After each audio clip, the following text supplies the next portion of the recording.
Hello, welcome back to Lung Dr. Muthu, the integrative approach to pulmonary medicine. This is part 4. We have gone through a lot of slides. As we can see, we are now beginning from hot water sipping, right? We just finished talking about quantum theory and how it relates to the understanding of the unified field, which is the ultimate product of all metabolism and the most subtle form of energy. In fact, natural forces in our body, vata, pitta, and kapha, are actually much more gross compared to the subtler form of energy called this unified field of energy, which some people say is actually consciousness, because we know energy is literally the same as matter. It's just that it transforms from the form of energy to a form of matter when it comes to understanding the human body. We believe that we are a piece of matter that's moving around, but according to quantum theory, we are actually energy, molecules that are actually moving. And that's why when we enter a room where there is a bunch of people who are full of positive energy, you feel the energy, right? And therefore, whatever we consume during our lifetime in the form of food, water, or the thoughts, they are all different forms of energy and therefore influence also the energy within our body and leads to health versus disease. In fact, as you see on the right side here, DNA, RNA, proteins are much more macro compared to the unified field of energy. So moving on to this part, hot water sipping is gaining popularity as a habit. However, this is a very simple form of keeping health. And if you remember, when you go to a Chinese restaurant, as a norm, they serve soup, hot, warm soups. Similarly, Italian culture, there is soups minestrone, and so on. So the integral part that hot water sipping plays in regular daily lifestyle in different cultures has now become more of a fancy thing. But there is no question about why hot water or warm water sipping is actually much more beneficial compared to ice. Because these days, everybody is hooked onto ice water. If it's water, it automatically is ice water. Well, hot water, warm water is much closer to our body temperature. And our gut microbiome, all forms of energy that we have are influenced based on the temperature of foods or liquids that we drink. Hot water increases the metabolic rate, basal metabolic rate, right? And that is what actually helps us maintain our body weight, or if possible, lose body weight. Circulation, right, is a form of movement and energy, and therefore heat is a form of energy and will help in the control of circulation. Similarly, digestion is a process of burning calories, and therefore hot water is going to aid in digestion. There are some small studies, as you see here, in American Journal of Gastroenterology, where effectiveness of warm water consumption has been studied to reduce patient discomfort during colonoscopy because of its anti-spasmodic effect. Similarly, very, very nice study here in chest in 1978, pretty old study, effect of drinking hot water, cold water, and chicken soup on nasal mucus velocity and nasal airflow resistance showed that the mucus clearance velocity was much, much, much better in patients who drank hot water. And I defer the audience here to go and look at this study to actually get more details on what the individual details are regarding hot water, cold water, and most importantly, chicken soup. Okay, so that was hot water, right? But then there are certain parts of the regular Eastern lifestyle, including consumption of certain fruits, some dry fruits. One of them is called Triphala. Three is three, phala is fruits. And one of the most important ingredients out of these three fruits is the Indian gooseberry. And there is also a European version of gooseberry. We call it amla, AMLA. And it's available all across the United States, possibly in as the real frozen fruit in Bangladeshi shops, Indian grocery, Asian grocery stores. And powder is available all over Amazon and all the Ayurvedic products or natural product stores. So Washington University at St. Louis conducted this study looking at this Triphala product. And the concept behind Triphala is that it has three different fruits that have three different properties. One is Vata pacifying, one is Pitta pacifying, and one is Kapha pacifying. So therefore, it is a tridoshic modality.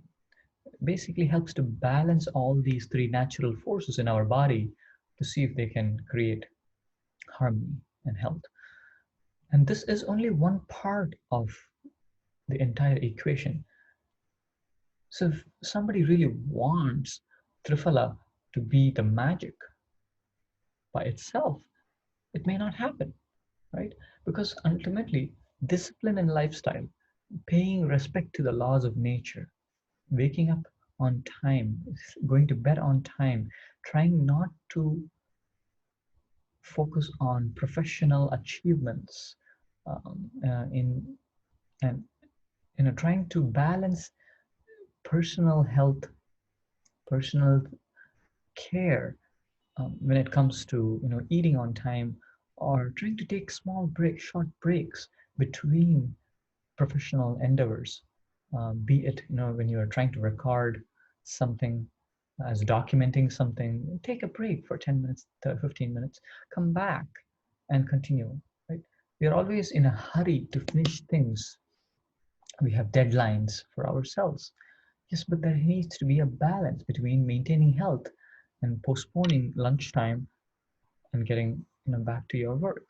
So those are the main ingredients of health, whereas things like Triphala are only here to support the other natural forces. For example, Vata, which is one of the wind and space, air and wind kind of physiology. It gets derailed when there is inconsistency in the schedule, right? And therefore, you try to take Triphala on top of that, it's going to be harder for your body to get actually back to control. So maintaining a schedule is super important and is underestimated. Okay, so these guys, what they did is, studied the effect of Triphala on mouse models. Okay, and what they found was when they gave it to mouse that was naive, this is OVA induced. Um, whenever they use whenever they use such um, bronchial hyperactivity inducing materials, then these mouse models have asthma-like hyperreactivity. So they chose 4 different groups, and they used normal saline versus just naive, versus Triphala versus budesonide. As you see here, they have the pictures of lung biopsy specimens showing A, B, C, and D here, right? So you see the significant amount of bronchial, the pink nature the inflammatory cells in picture B as against picture C, which is in context of using Triphala, and D also with budesonide, right? So you see that it alleviates bronchial hyperreactivity in asthma mouse models, and they suppose that the concept behind the bronchial hyperreactivity alleviation is through liver and spleen immunomodulation and antioxidant effects. So I would defer you to this particular study and see if there is more information that you can gather from this study on Triphala, right? And even if you're not a big fan of things that are bitter or have peculiar tastes, because most of the things that are healthy are actually more of bitter, sour, and combinations of such tastes. So I would encourage you to try out amla and see how whether you like the taste, and start reading about these things so that you can gather information for yourself. This is a small study that we did in our own clinic here, understanding, are there certain types of stool character that we see commonly amongst asthmatic patients, and are there certain types of vata, pitta, or kapha combinations amongst asthma patients that correlate with the type of stool that they make? Because we understand that the gut plays a very important role in the health of the lungs. And the way we understand gut health is by looking at the stool, right? I hope you guys are looking at your stool every time you pass stools. So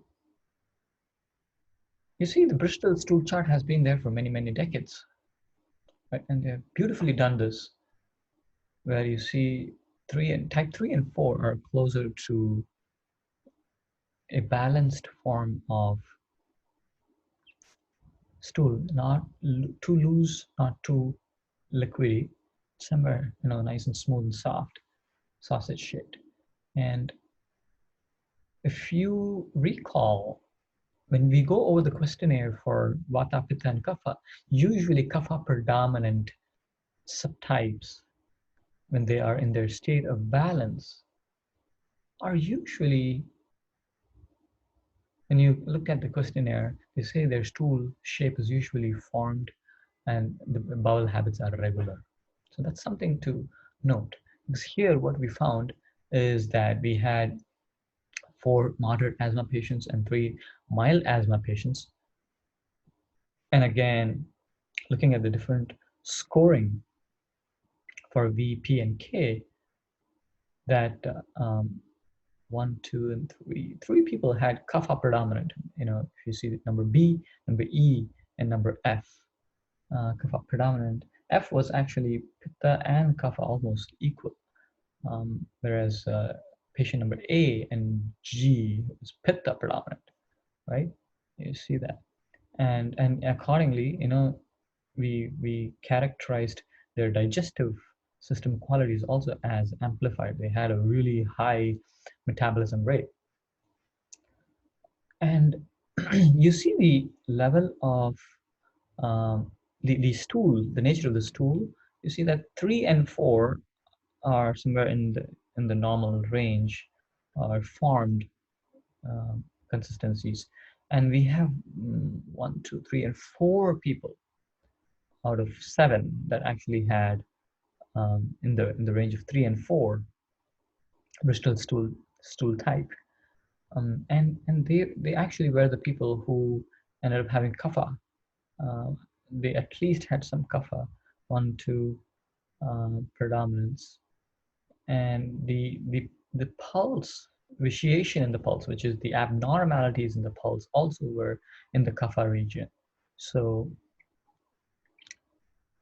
that's something that we are starting to observe, is trying to find out, can we keep track of these people and find out whether their stool pattern changes according to their exacerbation rates, as they are about to get their exacerbations? Are they actually noticing that, yes, my stool nature is changing, it's becoming more dry and it's harder to pass, or is it becoming more liquidy? And accordingly, they may have to possibly adjust the intake of foods and drinks that may pacify their nature. So this is something that we're doing, and not much has been documented in literature about such things.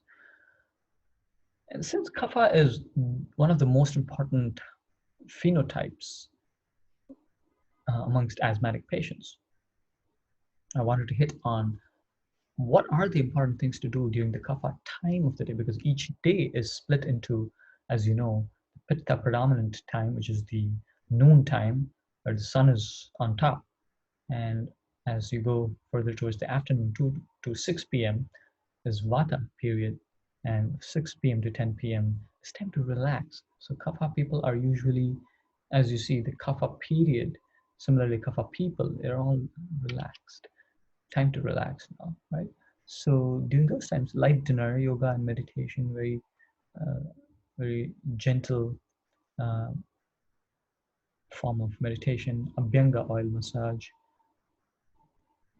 also helps, and and definitely before bedtime, around 9 o'clock or so, hot half a cup of hot milk with any form of herbs or spices, either black pepper, turmeric, um, is very essential, because it actually promotes sound sleep, because we know serotonin is available in hot milk, um, and so that's something that you can notice.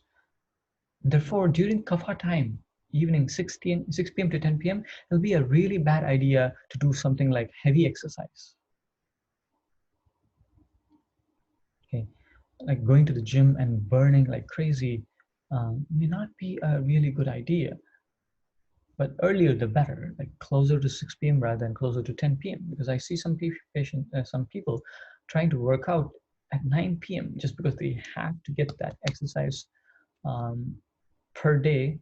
I hear them, but this is something that we notice, that people are trying to squeeze in that exercise into their 24 hours, and it may not be the best time, but it remains to be studied well. Most importantly, digestion stops when the sun sets. Right? Not literally stops, but it starts to slow down, right? And therefore, we have to focus on the pitta period of the night, just 10 p.m. to 2 a.m., where our body goes through complete detoxification phase every single night, and it tries to remetabolize all the things that have happened during the day. And when we pour new information or new food into our body, to asking the body to metabolize at nighttime, say you have a heavy dinner party, and you eat a heavy dinner at 9:30 p.m. and you come back and you go to sleep at 11:30, um, and you ask your body to metabolize that new food, then it basically doesn't get a chance to metabolize the entire day's food. So that way your system is overwhelmed, and this is what has been passed on from generation to generation from traditional medicine literature.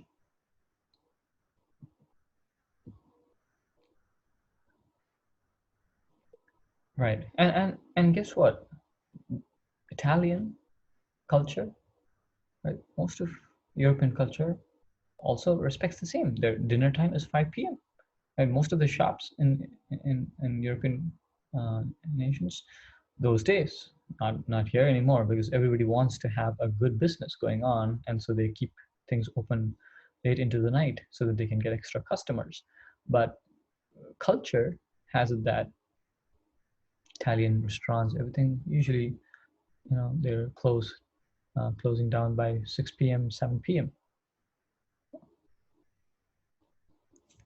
All health and all disease starts in the gut, because gut is the source, is the foundation for all of the natural forces, and therefore accumulation of imbalance or inadequacies, deficiencies, or exaggeration of natural forces starts in the gut, and then, if uncontrolled, moves on to other systems, including the respiratory system, the cardiovascular system, the circulatory system, the lymphatic system, the nervous system, and so on, and the musculoskeletal system.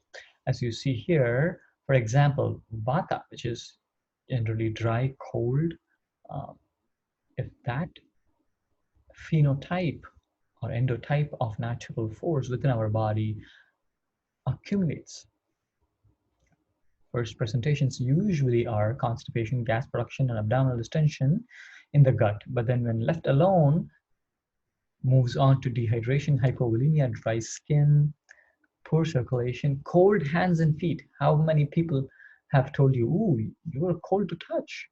And we tend to totally disregard that. No, start paying attention to your feet and your hands. Having cold hands tells you something about your own phenotype.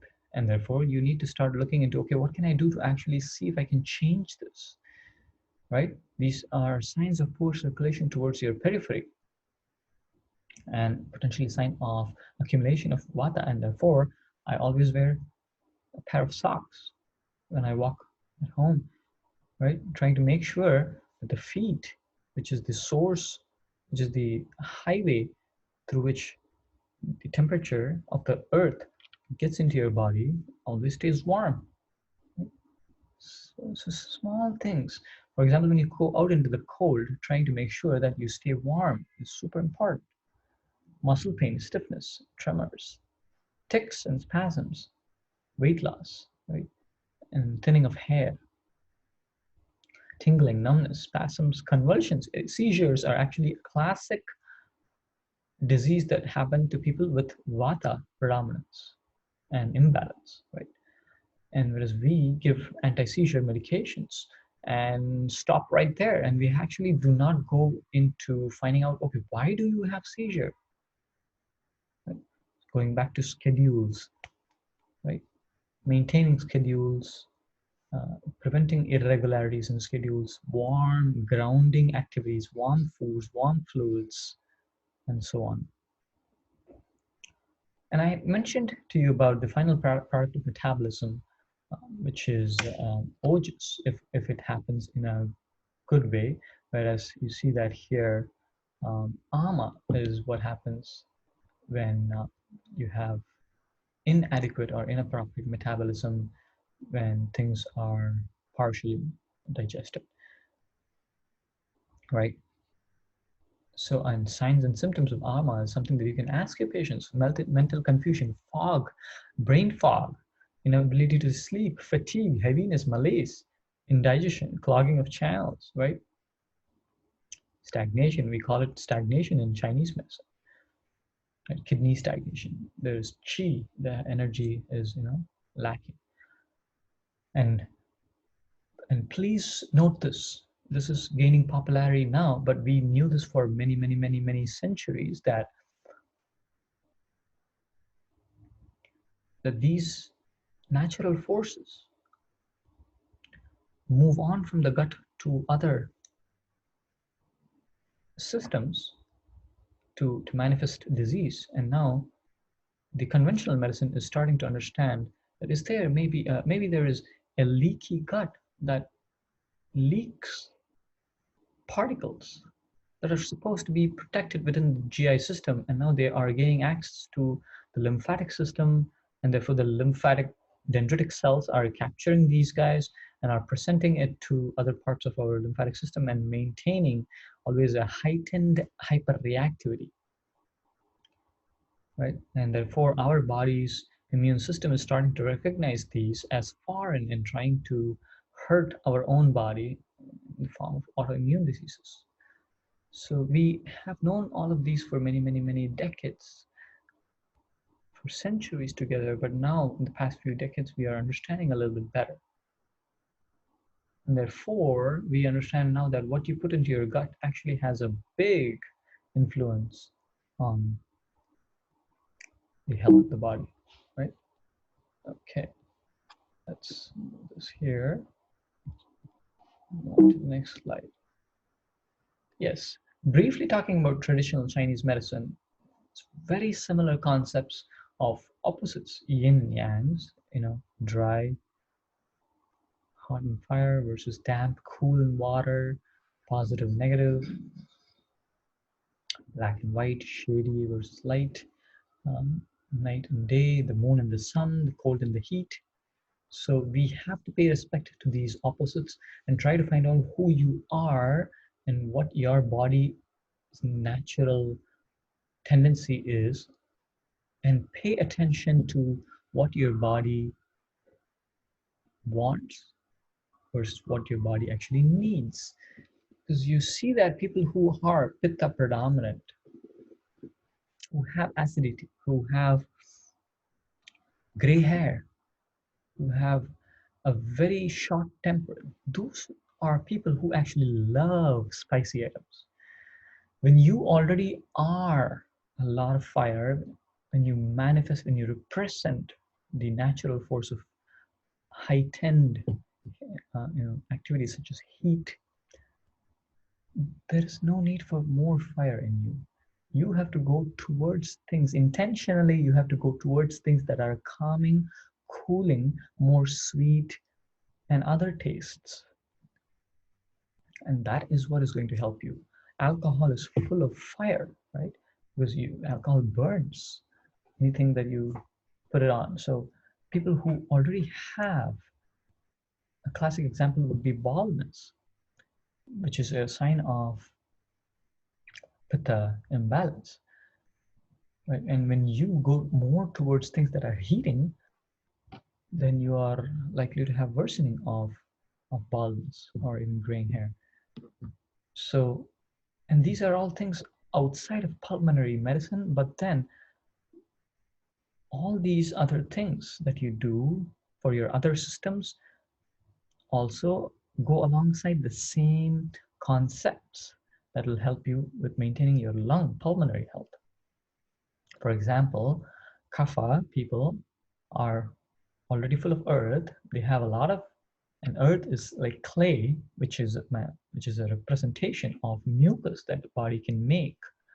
Right? Earth and water, clay is nothing but represents mucus in our body. And when you have undigested ama or toxins, then the body has to try to get rid of it in the form of natural forces. So it uses the kapha aspect of your body and makes more mucus.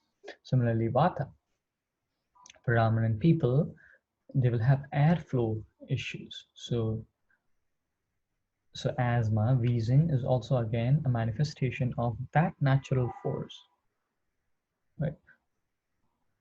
So similar to other forms of traditional medicine, Chinese medicine splits our body into 5 systems, okay?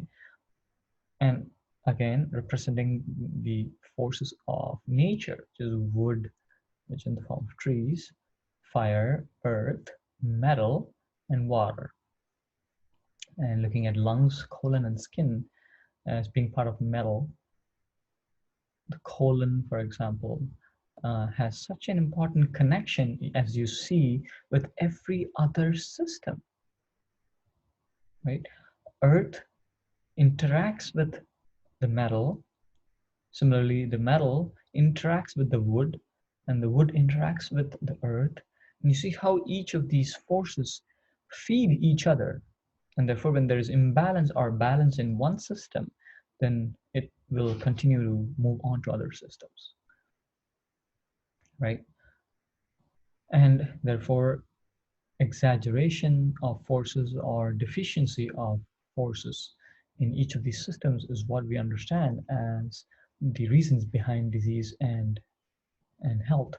So I would like you to start reading more and more about these concepts and find out what are the simple things that you can do in your daily life to try to understand what your nature is and what your deficiencies are, what your imbalances are, and trying to replace those from nature. And I don't think we need a randomized control trial to prove that if you are somebody who's already very hot, that for you, things that are not cold but cooling in nature, for example, coconut water or rose water, things such as those, as against alcohol and soda, which is very invigorating.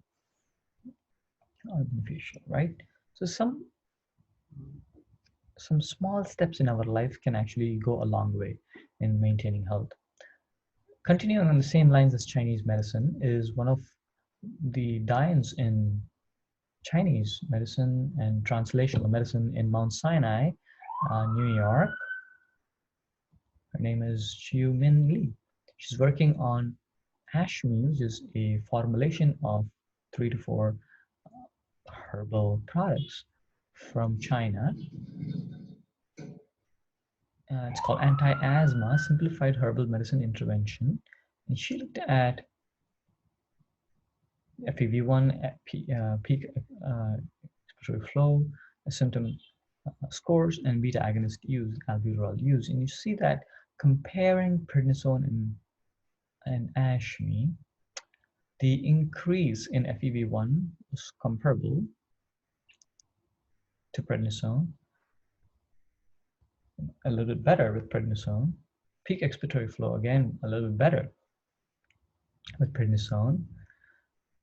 Symptom scores decreased quite similarly, right, between Ashmi and prednisone, and similarly for the amount of albuterol used. Now, notice this thing I'm going to say here, which is very important, okay? She not only looked at the outcomes on lung function, but also tried to base these changes in lung function to changes in cytokines. And I would like you to pay attention here. IgE, IL-5, IL-13, these are Th2 markers. Okay, Th2 helper system is one of the systems that's out of balance in asthma. It's very exaggerated, very excited. Hyperexcitation of the Th2 system is what happens in asthma. However, we know that interferon gamma, the last picture on the right bottom, is the one that's actually part of Th1. We know that Th1 and Th2 systems are out of balance. Th2 is exaggerated and Th1 is suppressed. This imbalance, we believe, is actually what leads to manifestation of asthma symptoms. See what is happening to all of these cytokines except for interferon gamma. So Ashmi and prednisone lead to drop in IgE levels. Similarly, for IL-5, they lead to drop in IL-5 levels as much as IL-13. However, look at interferon gamma. Ashmi actually makes interferon gamma levels better as against prednisone, which drops interferon gamma levels as per the study. And therefore, although prednisone and Ashmi may lead to ultimately outcomes that look like the lungs are getting better, Ashmi seems to actually fix the root cause of the problem, which is the imbalance in the Th1 and the Th2, whereas prednisone tends to make the Th2 balance even worse, right? So that's something to pay attention.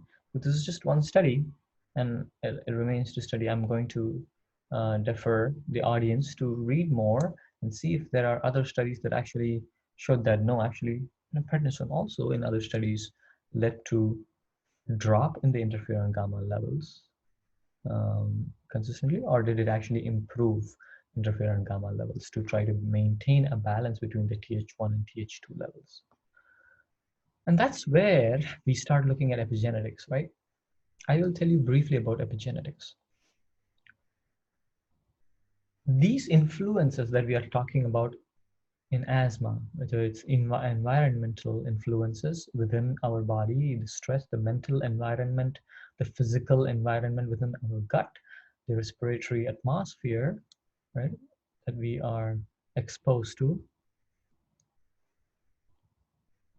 or is it the influence of the social environment, the people that we are around? Are those playing a role in the manifestation of disease and health? And that's what epigenetics is all about. The changes in the gene expression or phenotype that don't involve changes to the DNA sequence is the study of epigenetics. These are heritable changes, and these get passed on from generation to generation. These are heritable changes in the gene activity and expression that occur without the alteration of the DNA sequence, but ends up actually involving additional tags of molecules that are attached to the DNA sequence. Okay, examples are methylome and histone groups.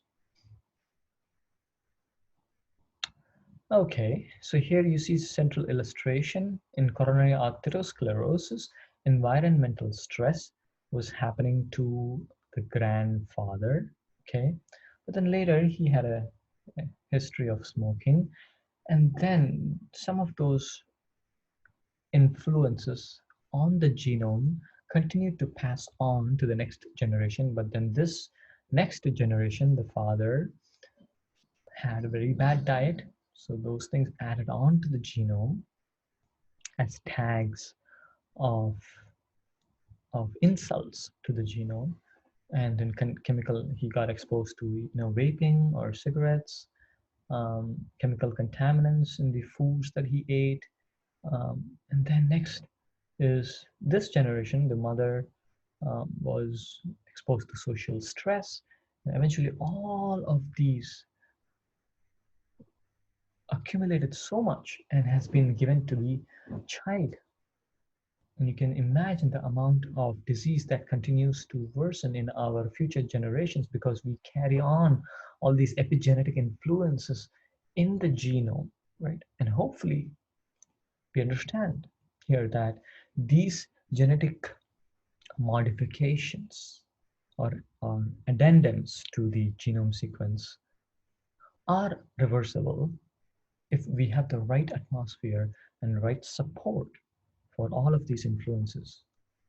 That's the good thing about epigenetics that we are understanding now, is that diseases do not translate to genetic imbalances that are irreversible. Now, most 90 to 95% of diseases actually manifest purely because of the phenotypic representation of the epigenetic influences.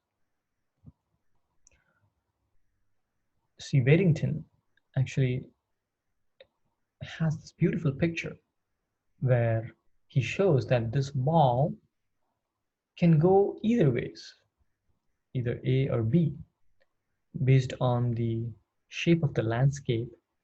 As you see here, the blue ball can go towards one of 4 different paths, and ultimately it depends on which path it takes at what time.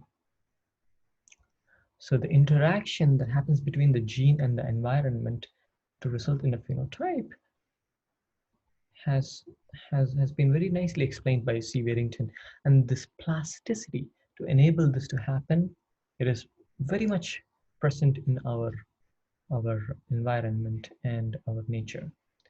And these trajectories towards health and disease can be so many different influences. It can be the psychological state, the alternative medicine use, the microbiome, the exercise, financial status, the social condition of the family, toxic exposures. And I highly recommend listening to Bruce Lipton, who is one of the pioneers in the field of epigenetics. He's from Stanford Medicine. And I recommend this YouTube videos and book called Biology of Belief and many of his articles. Going on to more detail in the field of epigenetics is the role of the SMARTs, SMADs. These are parts of the gene and protein family called signal transduction for receptors of TGF-beta family. Right? The TGF-beta family actually involves itself in the inhibition of the cell cycle progression.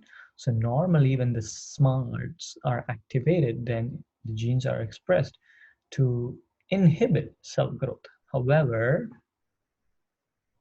and there are certain changes that happen to these SMARTs, which are small gene sequences in our genome, say for example, there's a tag onto the SMART or something is removed from the SMART, say a histone group or a methylome group, then what happens is the SMARTs are inactivated, okay?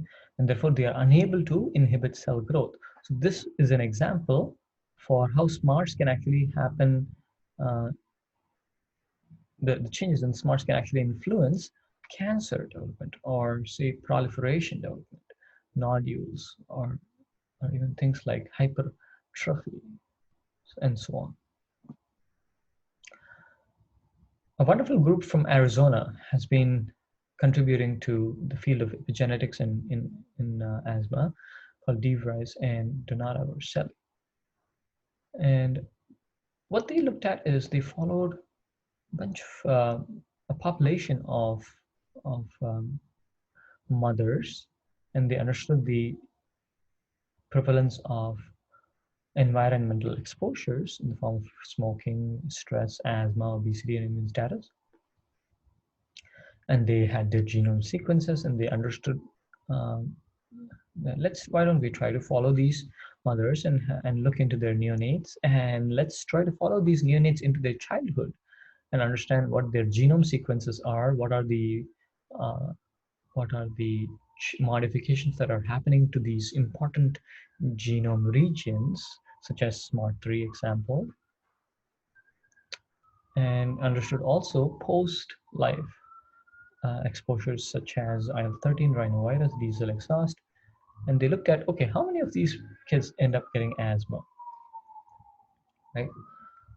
And on this right side, you see the representation of how these methylome groups are being added to the side chains and how these histone tails are also being modified, right? So what they did was, amongst these 482 mothers, they found that differential methylation of these genome sites, okay, had a major influence on childhood asthma. If it was M SMART3, even a 10% increase, okay, or a twofold risk was seen in the childhood asthma. The odds ratio of 1.95, confidence interval 1.23 to 3.1, had a strong relationship with IL-1 beta and Th17, which are cytokines that we know in the field of asthma. So there were totally 589 differentially methylomed regions that distinguished asthma versus no asthma.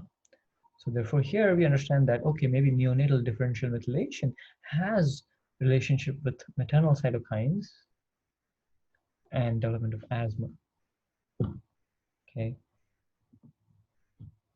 And there's a similar consortium called Gabriel Consortium, which studied genome-wide association sequences in asthma, and these were 10,000 asthma patients who were compared with 16,000 normal controls. And as I already hinted to you about SNPs, single nucleotide polymorphisms, and they looked at ORMDL3 locus, 17q21 chromosome had relationships with childhood onset asthma. And again, that these regions, SMART3, IL-1, RL1, and HLA-DQ, if they had a single nucleotide polymorphisms, then they had more relationship with asthma manifestations. Okay, and as you see here, there is a meeting point of three different influences: genetics, epigenetics, and environment, that ultimately results in a phenotype.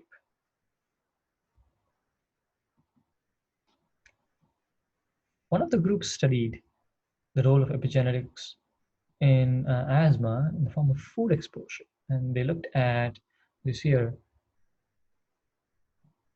they looked at how many kids or people had prevalence of wheezing, okay? And this is an international study. And they looked at, okay, how much of your calories are you getting from cereals, rice, etc. And they also looked at the amount of vegetables and plants that you eat. And for example, for cereals and rice, because it is really hard to get cereals and rice,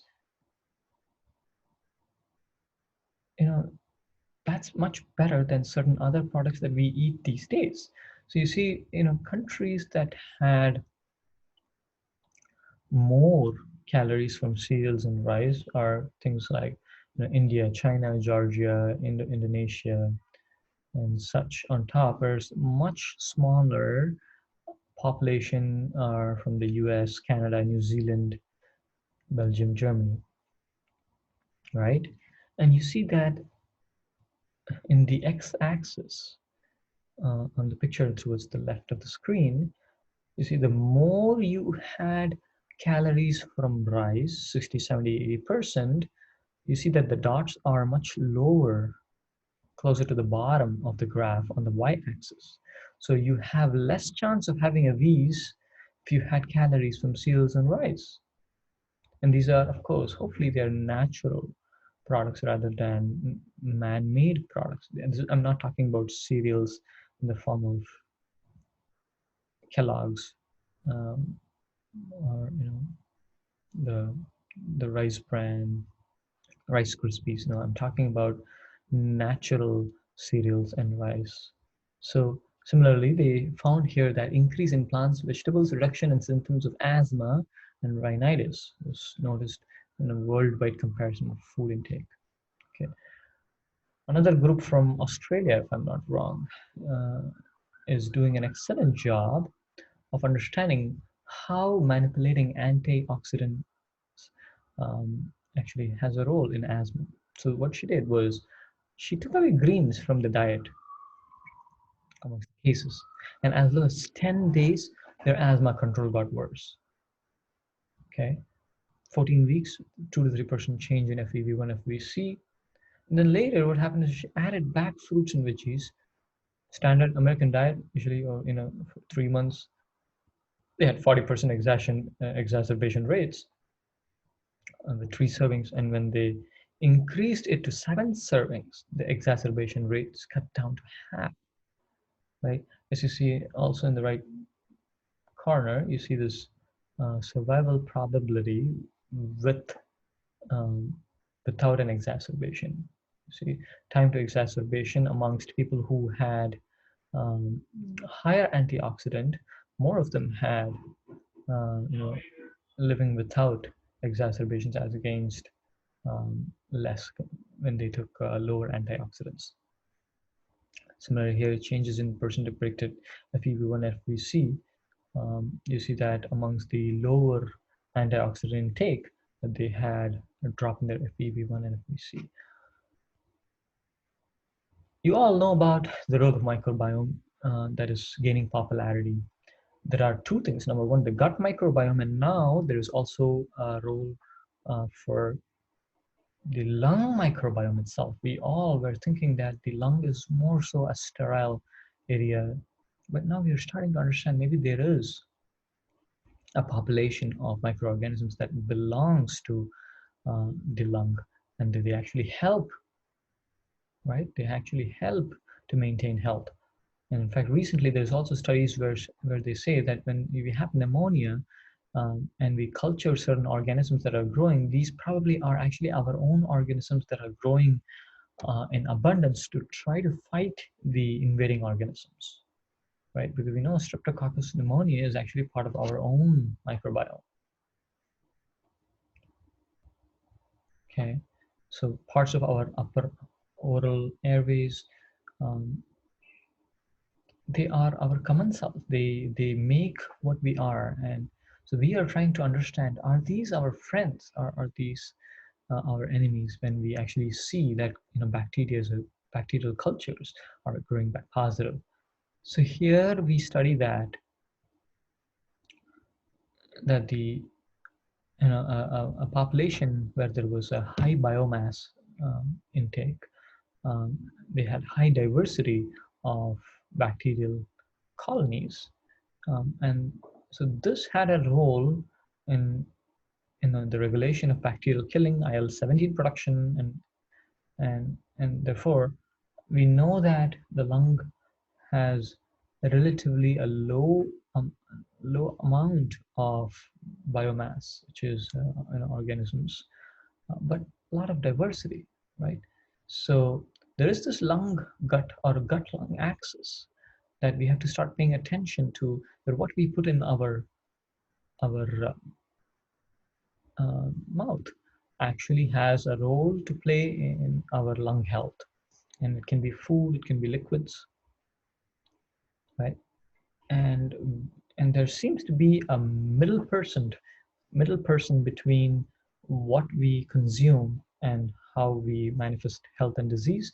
And current conventional medicine is trying to explain that maybe the microbiome is the middle person here. Okay. And for example, we had asthmatic patients and no asthmatic patients. And we looked at IL-4, IL-5, IL-13 were high in these patients and low in the non-asthmatics. And these were the differences in the cultures of bacteria that grow in the stool samples or in the gut microbiome. See, predominance of Clostridial species, Bacteroides, Fragilis, as against Lactospira, Veillonella, and Lactobacilli, right? And that's where we come into integrative medicine, where a lot of integrative medicine practitioners, I have had a chance to interact with a few integrative medicine practitioners here in Brooklyn. There's something called FreshMed NYC. Robert Graham is one of the wonderful integrative medicine practitioners. So the current trend in integrative medicine is to look at stool samples and understand what are the bacterial colonies that are growing, and trying to identify the microbial diversity in the stool samples, right? And that's where they have come up with this term called dysbiosis, as a dysregulation of the biome um, may actually have a role to play in the manifestation of disease. We see patients with different disorders, eczema, atopy, psoriasis, IBS, right? Inflammatory bowel disease. They come to those clinics, and I'm lucky to have had a very nice intro to such different patients, and I had a chance to see how these practitioners actually practicing medicine. So what we found here in these studies here are that microbial diversity may be lower in patients with chronic disease, especially those who received antibiotics. And these were patients who had CKD, obesity, and cardiovascular disease, and urinary stones. And there's a paper from Nature, if I'm not wrong. And there was a randomized placebo-controlled 3-way crossover study where they used high fiber inulin, right, to improve the amount of fiber content in your food with probiotics. And in those patients that had a higher inulin and probiotic intake, the asthma control questionnaire scores, right, were much lower, which is a good thing. And sputum eosinophil count also was 1% lower, and that correlated with the abundance of bacterial taxonomies there. Okay. And there's more evidence looking at gut microbial diversity in asthma in stool samples obtained in 1 week and 1 month, but not at 12 months of age. So with a protection against development of asthma at 7 years of age. There's yet another study that looked at wheezing and atopy at the age of 1 year was found to be associated with a decreased abundance of these bacterial species that I actually just mentioned in the previous slide there. Oh, this is actually here. I've written down in the left bottom. I don't know whether you've heard about this, that there was a case of, not just one, probably many. There's one case of fecal transplant that has been done for C. diff, okay? And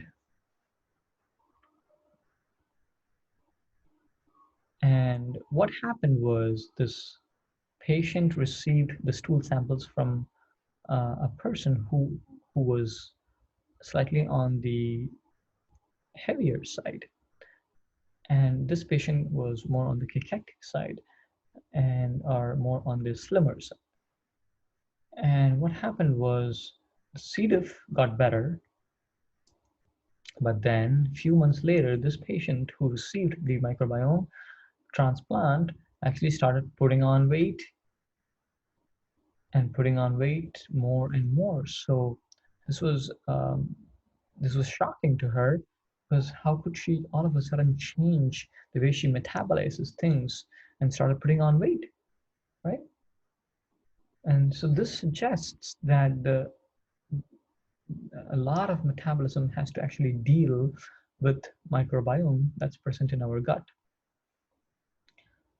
So just a fecal transplant may not be a simple technique. It has a lot to offer.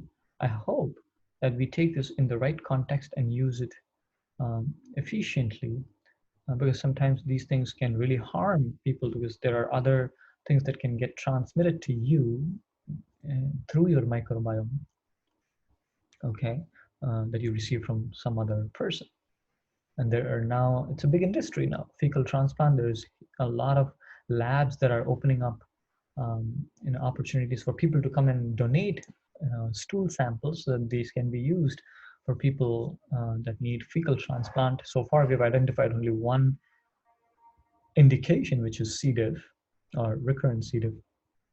But I won't be surprised in the future that obesity and such diseases can actually um, become indications for fecal transplant, but not without consequences. So I would like you to be aware of that. Just like the gut-lung axis, there is this thing called the gut-brain axis, right? As I told you, all of the diseases manifest in the gut and then proceed on to other organ systems. The communication that happens between the gut and the brain is immense. In fact, we know that our gut enteric nerve system was actually one of the very first things to have formed much earlier than the central nervous system. You see that we say, oh, I have a gut feeling something is going to be wrong, right? As Dr. Kulri Chowdhury says, I'm quoting her here, right? So we know that the gut has a much more sensitive reception to balances and imbalances of natural forces. And therefore, we can use this in pulmonary medicine. I use this all the time. For example, we know that serotonin, dopamine, all these hormones that are essential for the nervous system are actually made in none other than the gut.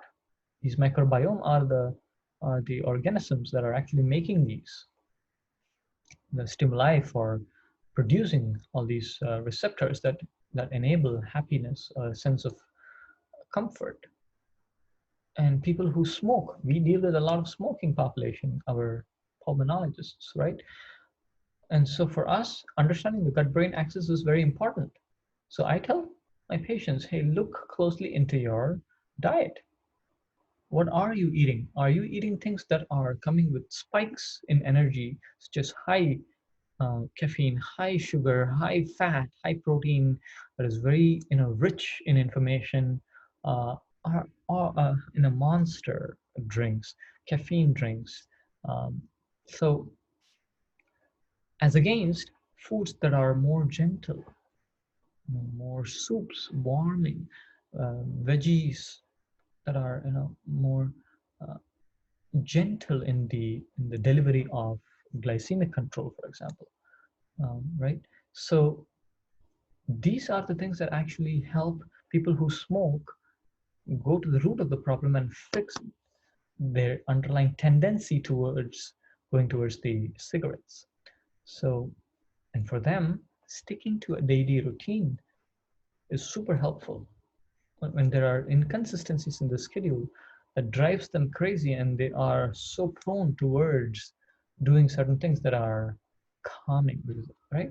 And so you have to come up with alternative options for these people who smoke cigarettes, so that they can go towards those alternative options instead of the cigarette, and trying to maintain a schedule so that they don't give any chance for them to have any inconsistencies. The role of cumin, cilantro, and fennel is very nicely described in this book called The Prime.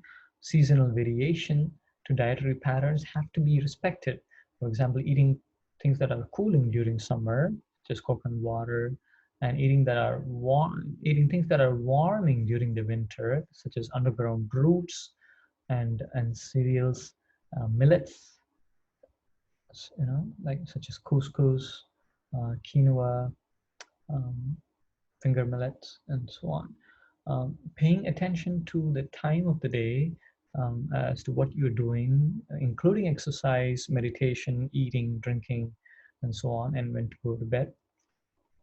And this book also explains the role of triphala and gugul, which are two important fruits combinations that helped a lot of the patients that are described in this book.